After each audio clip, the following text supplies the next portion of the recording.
آپ دیکھ رہے ہیں پاک نیوز اور میں ہوں آپ کا دوست حیدر علی۔ کڑوے معاشی فیصلوں کا بوجھ ان پر پڑے گا جو اٹھا سکیں، وزیر اعظم پاکستان۔ وزیر اعظم شہباز شریف نے کہا ہے کہ ملک کی معیشت کو بہتر کرنے کے لیے مشکل اور کڑوے فیصلے کرنا ہوں گے، لیکن ان کا بوجھ ان پر پڑے گا جو اس کو اٹھا سکیں۔ جمعرات کو اسلام آباد میں سرمایہ کاری سہولت کی ایپیکس کمپنی کے اجلاس سے خطاب کرتے ہوئے شہباز شریف نے واضح کیا کہ غریب تو پہلے ہی مہنگائی میں پسے ہوئے ہیں، اس لیے ان پر مشکل فیصلوں کا بوجھ نہیں پڑنے دیا جائے گا۔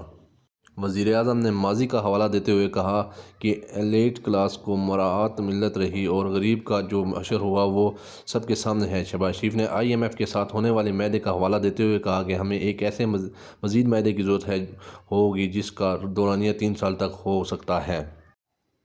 ان کے بقول اگر 1350 ارب روپے آ جائیں تو ہم کشکول توڑ سکتے ہیں۔ وزیر اعظم نے اپنی پچھلی حکومت کا ذکر کرتے ہوئے کہا کہ 16 ماہ کی حکومت کے لیے فوج نے بہت تعاون کیا جس پر شکر گزار ہیں۔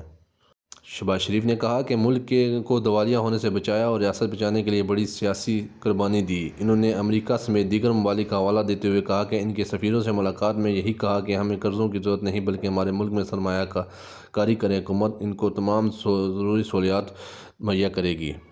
SIF سے کہا ہے PDM کے دور حکومت میں جو 2023 میں وفاقی حکومت نے مشرق وسطی کے ممالک سے پاکستان میں سرمایہ کاری لانے کے لیے ایک خصوصی کمیونٹی تشکیل دیتے ہوئے army chief general Asim Munir کو بھی اس کا حصہ بنایا، جسے اسپیشل انویسٹمنٹ فیسٹیول کونسل کا نام دیا گیا۔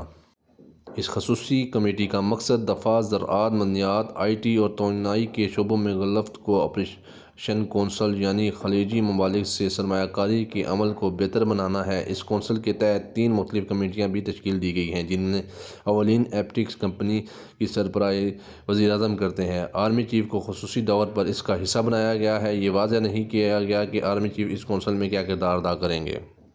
ایپیکس کمپنی کے بعد ایگزیکٹو کمیٹی بنائی گئی ہے جس میں وفاقی وزراء برائے دفاع، IT، توانائی کے علاوہ وزرائے مملکت برائے پیٹرولیم اور امور خزانہ شامل ہیں۔ ان کے علاوہ صوبائی وزیر برائے زراعت، معدنیات، IT، توانائی، امور خزانہ، منصوبہ بندی اور تمام چیف ایگزیکٹو بھی اس کمیٹی کا حصہ ہیں۔ تیسری سطح پر ایک علمبردارہ آمد کمیٹی تشکیل دی گئی ہے جس میں پاکستان فوج کی ایک ڈائریکٹر جنرل، وزیر اعظم کے ایک معاون خصوصی اور کونسل کے سیکرٹری جو 21ویں گریڈ کے آفیسر ہوں گے شامل ہیں۔ یہ تھی اب تک کی نیوز۔ مزید خبروں کے لیے ہمارے ساتھ جڑے رہیے گا۔ اللہ حافظ۔